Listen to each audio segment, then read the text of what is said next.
IATF Common Audit Report Application and Remote Auditing webinar. My name is Joseph Krolikowski. I am a Veto Power reviewer for PJR, and I'm going to be walking you through these new items. Couple of notes for everyone. All of our participants today are on mute, but we absolutely want to address your questions, so please utilize the question portion of the dashboard. We will address your questions at the end of the presentation. One of the more common questions that we get is whether or not the presentation will be made available after we're finished.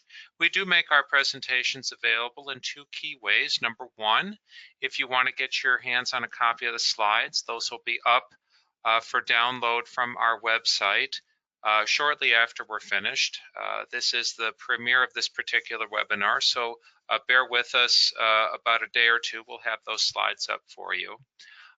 Also, if you want to watch this webinar again with the live voiceover, we put all of our past webinars up on our YouTube page, and you'll find the link for that as well on our website. Just look for previously recorded webinars.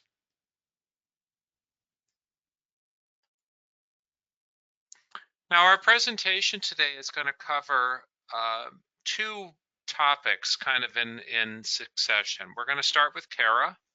We're going to talk about what is CARA, how does it work. We're going to address how CARA is going to impact the audit process, including probably the most important impact, that being the non-conformance process. And we're going to give you some tips for learning a little bit more about CARA. And then from there, we're going to shift gears and go into remote auditing. And we're going to talk about policies pertaining to remote audits under IATF, how you qualify for an IATF remote audit. We'll have some in-depth discussion on a couple of key items, audit coordinators and technology test sessions, and what happens if something goes wrong. After those items are finished, we'll have some concluding remarks, and then we will address your questions.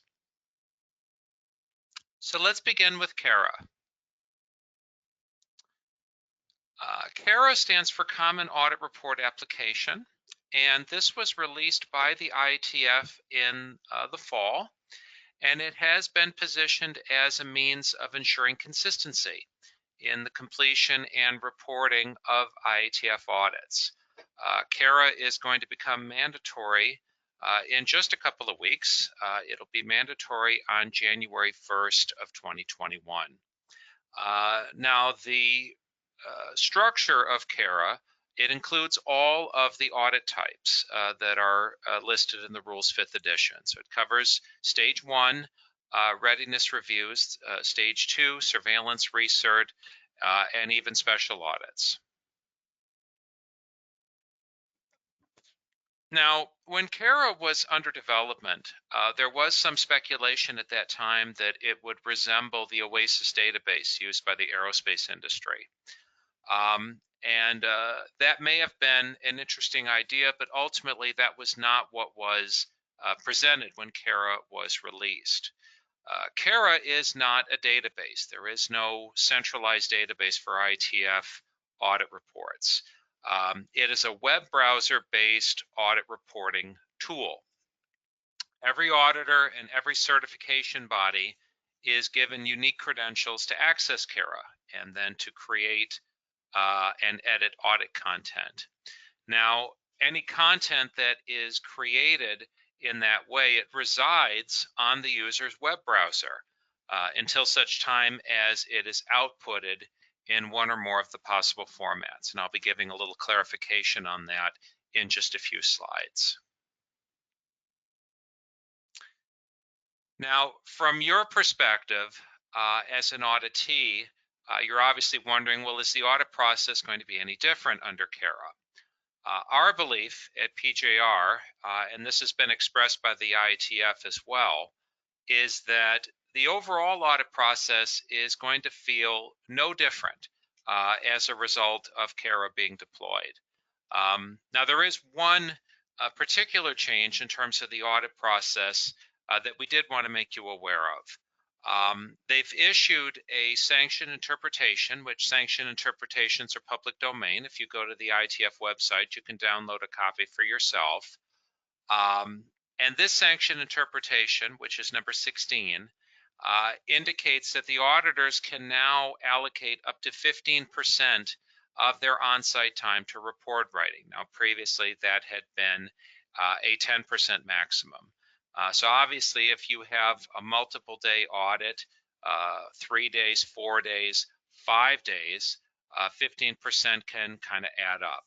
So you may start to see larger chunks of time being assigned for auditor report writing. Now, the big change in terms of clients is going to be responding to non-conformances. So as I've mentioned, the process for performing the audits is going to feel exactly the same, but this is obviously a post-audit activity, responding to the non-conformances. Now, currently, if you're a PJR client, which you're probably accustomed to, is receiving a file. This is typically going to be a Microsoft Word file, either through email or a flash drive from your auditor. This file includes all the non-conformances. You then use that file to document your responses to those non-conformances and then email that back to your auditor with the evidence attached. Now, under CARA, the principles of those steps are going to be the same, but the methodology has been changed. So let's go over what the steps are going to be kind of piece by piece. Now, at the end of the audit, just prior to your closing meeting, you should expect your auditor to prepare your non-conformances within the CARA application. And those are then going to be given to you, again, possibly through email or a flash drive, with the non-conformances housed in what's called a JSON file, a JSON file. I've got an example down here of how that type of email might look. Now, depending on the number of non-conformances, the auditor may opt to give you a single JSON file that has all of the non-conformances in one place, or multiple JSON files where you have a separate file for each individual non-conformance. And obviously, you can request either one depending on your preference. Now, you'll need to remember that the JSON file itself cannot be opened or manipulated outside of CARA. If you attempt to double click on it, you're going to get an error message. Now, what you should do when you get that JSON file is go to the designated CARA website for IATF clients. And I've got the URL here. It's nc-cara.iatfglobaloversight.org. Now, when you go onto that website, you'll go down to the bottom of the page. You're going to find a field entitled Data Management. And you're going to click where it says Load Report Backup. I've got it highlighted for you on the screen. And you will load the JSON file that the auditor provided you. Now, once that JSON file has been loaded, you'll be able to respond to the non-conformances by clicking on the edit icon. Now, the edit icon is on the far right. I've got it highlighted here. And if you click on that, you'll be able to open up the non-conformance and see all of the content. Now, the first thing that you should do when you are in the edit mode on the non-conformance is review the auditor's finding. You should review the statement of nonconformity, the evidence of nonconformity, and the requirement. Now, if any part of that is inaccurate or misconstrued, it's very important that you notify your auditor as soon as possible, because these things need to be corrected. Obviously, the findings need to be accurate and reflect what was agreed to during the audit itself. Now, obviously, if you don't agree with the nonconformance and everything has been clarified, but you still don't agree with it, bear in mind that you can file a dispute. But if you're going to do that, you need to do so within 15 calendar days from the conclusion of the audit. Now, assuming that the nonconformance is understood and agreed to, you are then going to be required to provide your response. And the response has been broken up into a number of separate pieces, and I want to walk you through each and every one of these. The first field that you're going to hit is called correction or containment. Now, this has got to include timing and who's responsible and so forth. Bear in mind that this is acting against the evidence that was stated in the nonconformance. So, for example, if the auditor's nonconformance is that a training record was not provided, well, your correction is going to be the creation of that training record. We actually have a whole separate presentation on how to properly respond to nonconformances. If you've not gone through that before, I definitely recommend it. Now, I want to point out, very importantly, under this correction containment field, this is where you are going to be expected to capture your extent analysis also. This is a very key item for IATF audit nonconformances. Remember that when you correct an issue, part of the expectation is that you are doing the horizontal analysis, the read across, making sure that you are addressing any similar situations. So again, this correction containment field should capture both the correction for the items cited by the auditor and any extent analysis that you did. Now, the next field that you hit after correction containment is called evidence of implementation. And it seems intuitive that you would attach a file to this item here. That's actually not the intent. This is a field where you are asked to describe the evidence that you're providing. IATF is very specific in that you are expected to provide evidence for your correction actions and evidence for your corrective actions also. Now, there's actually a whole separate evidence of implementation field a little bit later for corrective action, as we'll see. There's two of these. So when you're filling in evidence of implementation, let's go back to our example and say that your correction was to create the training record for the employee in question. Under evidence of implementation, you would say, see attached training record 1234 for employee XYZ. You'll describe the implementation evidence that you're providing.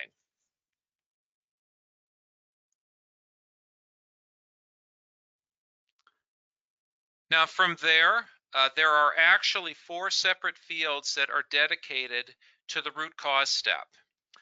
And they begin with root cause analysis. Now, this is actually a new item in spite of the name.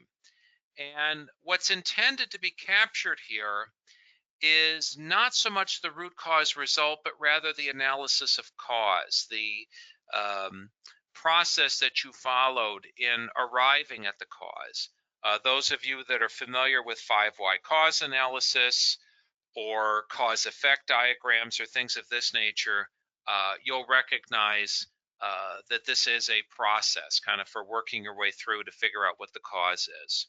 Now, if you have supporting files for this, fishbone diagrams and so forth, the next field, the root cause analysis files field, can be used. That is an optional field. Ultimately, the agreed upon cause is captured in root cause result. This is the final established cause for the cited issue.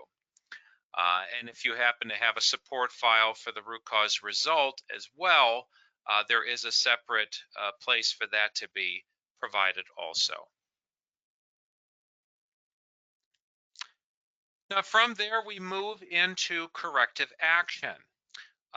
And we actually have, this is one place where there's a little bit of overkill in terms of what was provided. So we have some very specific advice for you here. First of all, your corrective action, systemic corrective action. Again, you're expected to state what your corrective action is. You need to provide timing and who's responsible. Now from there, there's a field entitled Systemic Corrective Action Files. Now our official advice to you, based on our discussion with the IAOB, is that you skip that field. And I'll tell you why in just a minute. Skip down then to our second evidence of implementation field. So again, this is going to be specifically for the corrective action portion of your response. And again, the intent is that you are going to describe the evidence that you are providing that correlates to your corrective action. So, if your corrective action was that you've written a procedure for a particular activity, your evidence of implementation should give us the name and number of that new procedure. So that it's very easy and straightforward for the auditor and for PJR to make sense of what's been provided. Oftentimes, when we get a corrective action response from a client, there are numerous pieces of attached evidence, and it can be difficult at times to make sense of what's been presented. So this is intended to address that, this evidence of implementation field. And again, recognize that there are two of these. One for any correction evidence, this one for corrective action evidence. Okay, the next field after that is called evidence of implementation files. Now, this is the field that we recommend you use in terms of providing attachments.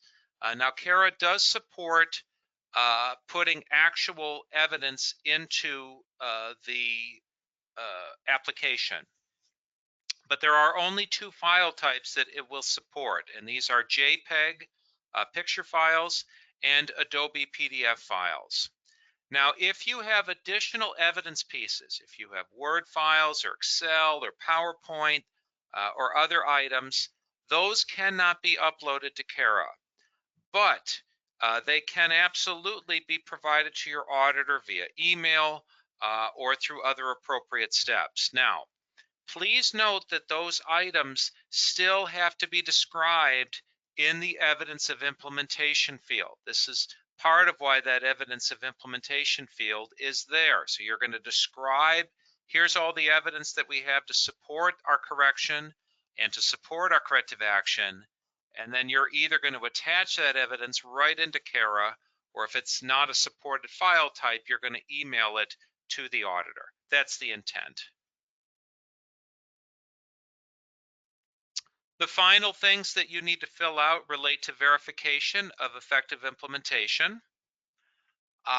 You will, first of all, describe the action that you took to verify the effective implementation of your corrective action, whether that was a follow-up audit or a follow-up meeting or whatever the case may be. And then there is a separate verify effective implementation of corrective action files field. And this, again, can be used to provide evidence to support your verification actions. That is an optional field.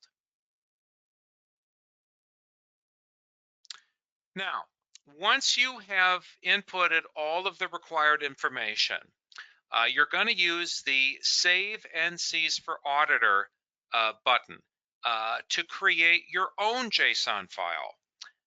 And I've got the button kind of highlighted here on the screen. You're going to output your own JSON file and send that back to the auditor for review and approval. Now, we recommend that you also utilize the Print Report button to output a PDF file for your own records. That's right next to the Save NCs for Auditor. Now, one thing I'm going to recommend while you're filling in this information, look for the mandatory fields as you're filling in your response. These are, obviously, these are things where required content has to be provided in order for the report to be complete. So if you get to the bottom of the page and you click Save NCs for Auditor, if you haven't provided everything, you are going to get an error message. You would then scroll back up and look for the red outlined boxes. just like the ones I've got shown here at the bottom of the screen. If you've not provided a piece of information that's required, you're going to get an error message when you attempt to save the work that you've done.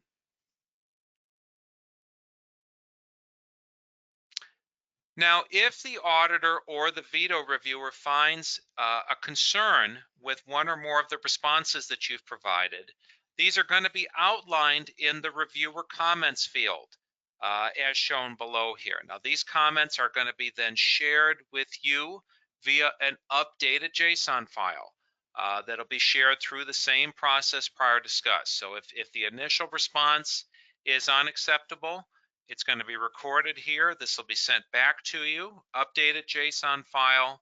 You'll go through, you'll provide the updates that are needed and push this thing through until it is fully accepted.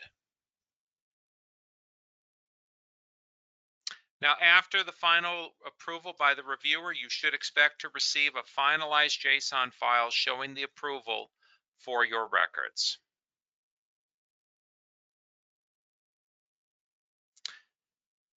Now, in the past, we had a few of our IATF clients that had a preference for using their own corrective action format to record their responses. That allowance, unfortunately, will not be permitted under the CARA system.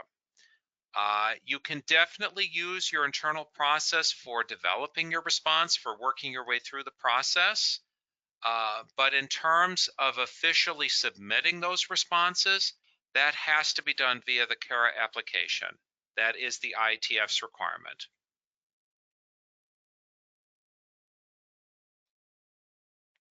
Now, the IATF has developed a wiki information page for clients with some further details and actually a very helpful tutorial video. The wiki page can be accessed at the link below. And that can be also accessed directly from the CARA page itself. So if you go to nc-cara.iatfglobaloversight.org, this link is provided there as well. So with that, let's turn our attention over to remote auditing.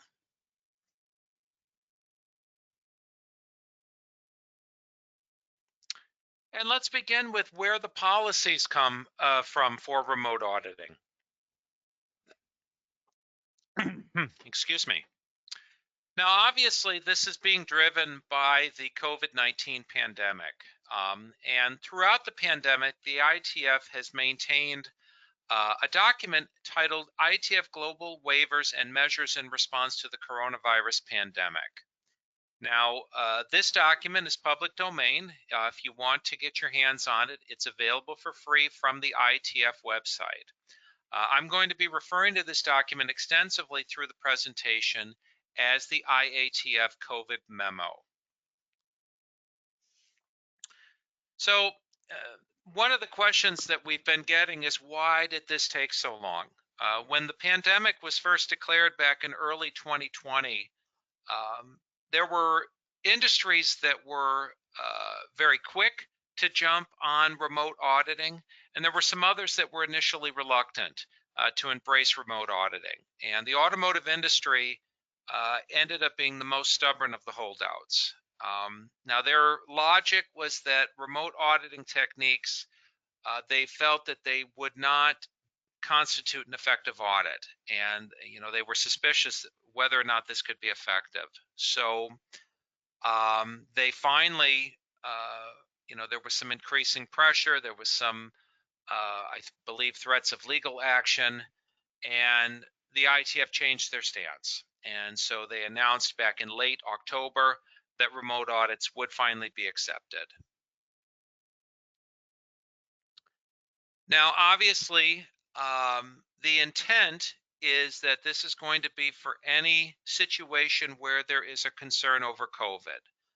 Going forward, and especially post-pandemic, the IATF has made it very clear that remote audits will not be acceptable as a auditing technique for the IATF 16949 standard.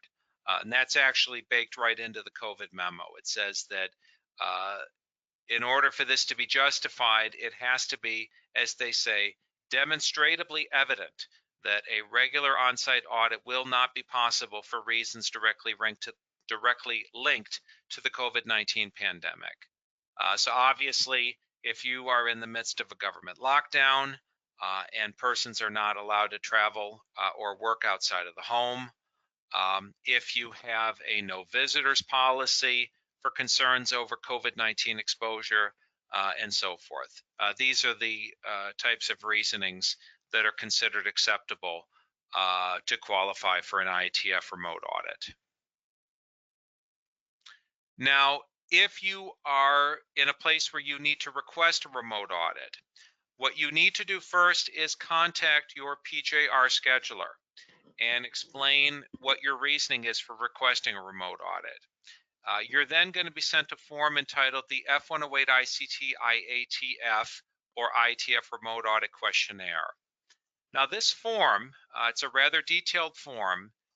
It's intended to make sure that PJR is meeting all requirements from the IATF COVID memo, specifically Annex A, Subclause Section 1.2. and a portion of the memo that relates to audit planning. Section 1.2 talks about the need for a documented agreement between PJR and the client with regards to the remote audit. So what I want to do over the next several slides here, I'd like to explore the content of the F108 IATF and give you some insight into why we're asking the things that we're asking.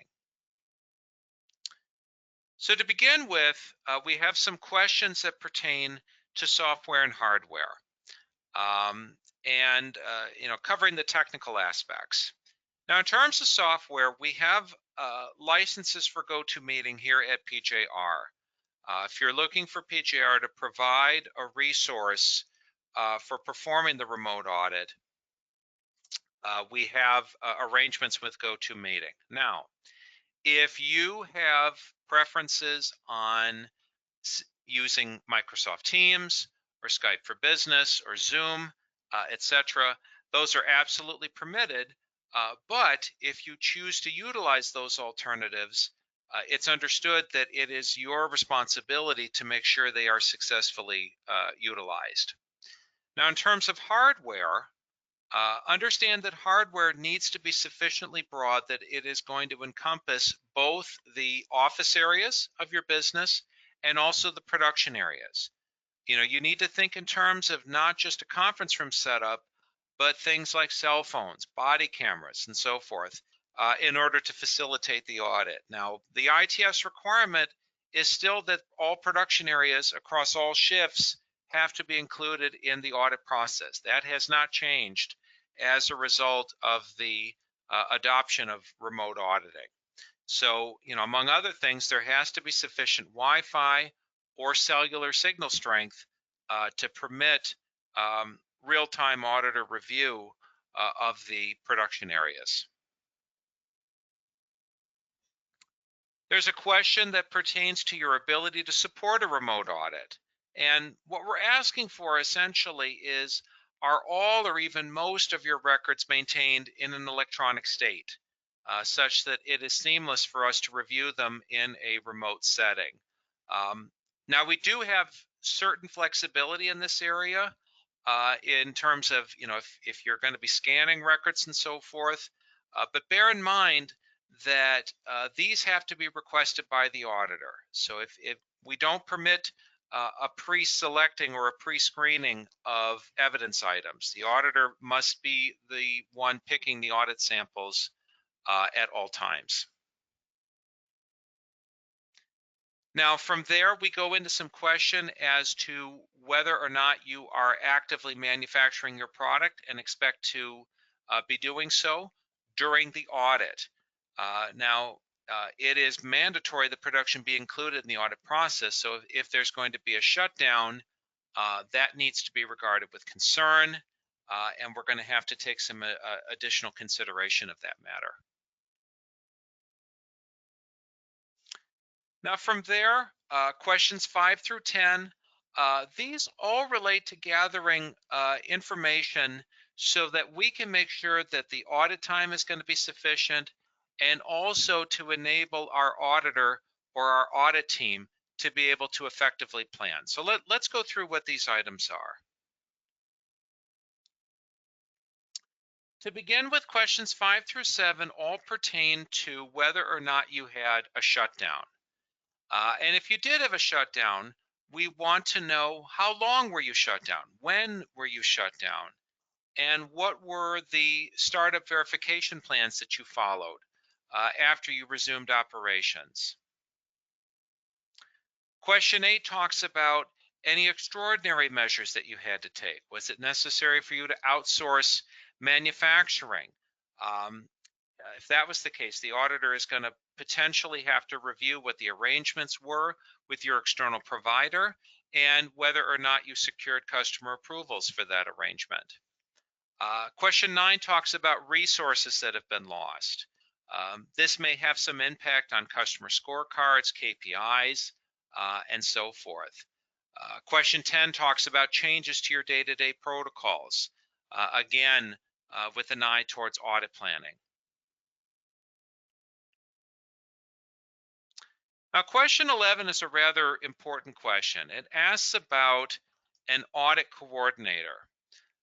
Now, this is a specific designation from the COVID memo, and it reads as follows. Now, this coordinator manages connections, availability of auditees, and manages technical issues throughout the entire audit. It may be necessary to have more than one coordinator, especially if there is more than one CB auditor, with parallel audits being conducted simultaneously. Now, the COVID memo goes on to say that the certification body shall ensure that the audit team maintains full control of the audit steps and discussion to ensure the coordinator is not responding for the auditees. In general, you can think of the audit coordinator along the same lines as what we call a guide during the on-site audit, and therefore subject to the same bylaws that are applied for guides by both the IATF and the ISO 17021-1 standard. Question 12 talks about what is referred to as a technology test session. And this is actually yet another item mandated by the IATF COVID memo, where it states that a technology test session must be performed between the client and audit team prior to the audit for all technology types to be used in the context of the audit. Now, I want to point out, very important, this is to be done between the client and the audit team, not the client and PJR, because we're not going to be the ones performing the remote audit. Now, the final portion of the F108 ICT IATF asks you to indicate who your automotive customers are and indicate if they are operational or not. And this is also then geared towards appropriate audit planning. So there's two things in this paperwork that I want to spend a few extra minutes on to make sure the points are very clear. Let's start with the audit coordinator. Now, the audit coordinator should be someone that is reasonably versed in the technical aspects of the remote interface, someone that can work with the software, someone that can work with the hardware to help make sure that the audit, the remote audit, is going smoothly. But they cannot interject themselves into the audit interviews or attempt to select samples or interviewees on the auditor's behalf. The auditor has to maintain control of the audit at all times. So this might be a team of people. This might be the quality system coordinator and a member of the IT department working together as the audit coordinator.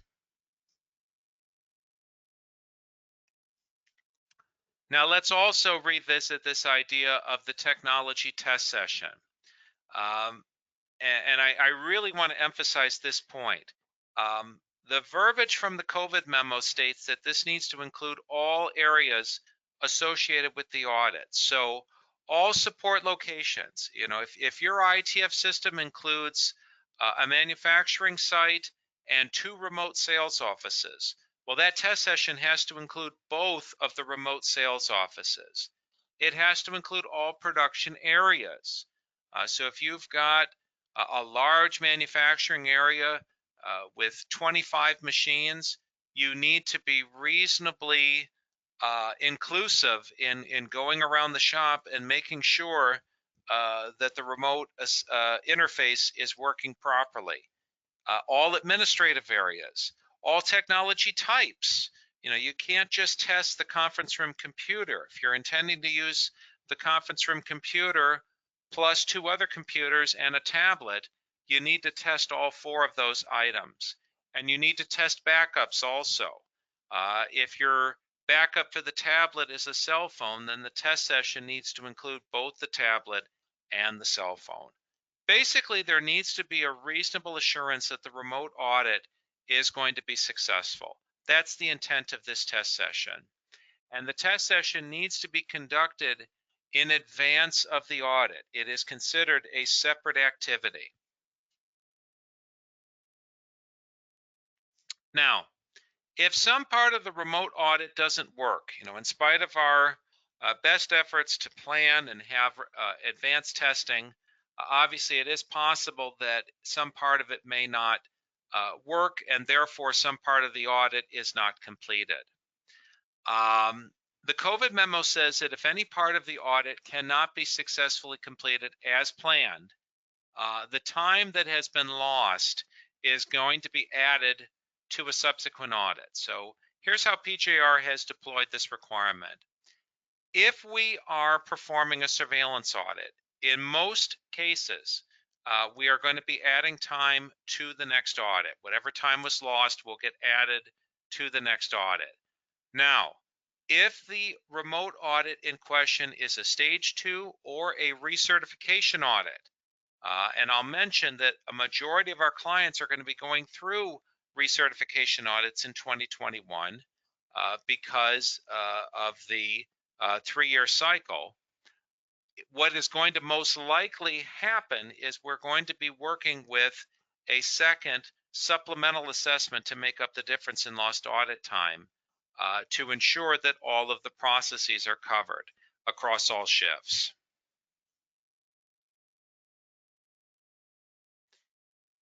Now, obviously, not everyone is fully comfortable with a remote audit, and not everyone can support it in terms of having soft records and so forth. Now, the prior versions of the COVID memo had provisions for delaying audits in excess of the permitted timeframes. Now, those extensions, unfortunately, are no longer available in the current version of the memo. So, in essence, you must have your audit done, whether on-site or virtually, in accordance with the required time frame, or you risk losing your certification. So if you are one of these companies where there is a number of hard copy records, you may have to put some time into transitioning at least some of those records to a virtual medium, whether this is scanning or otherwise, as part of your preparation for the audit. PJR will certainly work with you as best we are able. Now, I want to assure you, we are a tenured provider of remote audits. We've been doing remote audits since early March, and at this point have performed well in excess of over 1,000 of these remote audits for a variety of schemes with great success. If you want to learn a little more about our remote audit process, I would encourage you to check out our webinar entitled Virtual Audits Explaining PJR's Approach and Expectations. And speaking of webinars, in addition to our Virtual Audits webinar, I'd like to also invite you to check out one of our other webinars. We have a very popular webinar on the interaction of processes and its importance to a successful audit. This one is shown on a semi-annual basis. This is an exploration of the topic of processes and how to correctly understand them. And we have webinars on a lot of other things too. Stage 1 auditing, a variety of standards. We have a webinar on statutory regulatory requirements. Lots of great content. We'd love to have you join us. If you'd like to be kept informed of the latest news automatically, the best way for you to do that is to go to our website at www.pjr.com.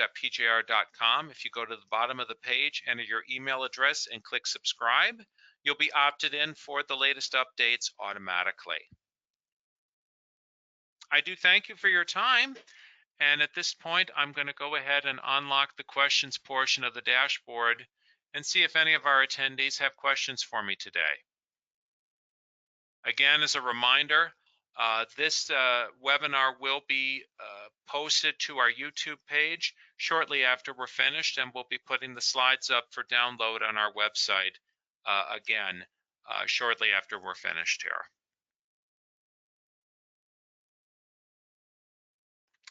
Okay, it would appear we have no questions today, so I'll bid you all a very happy holiday season, and thank you for your attendance.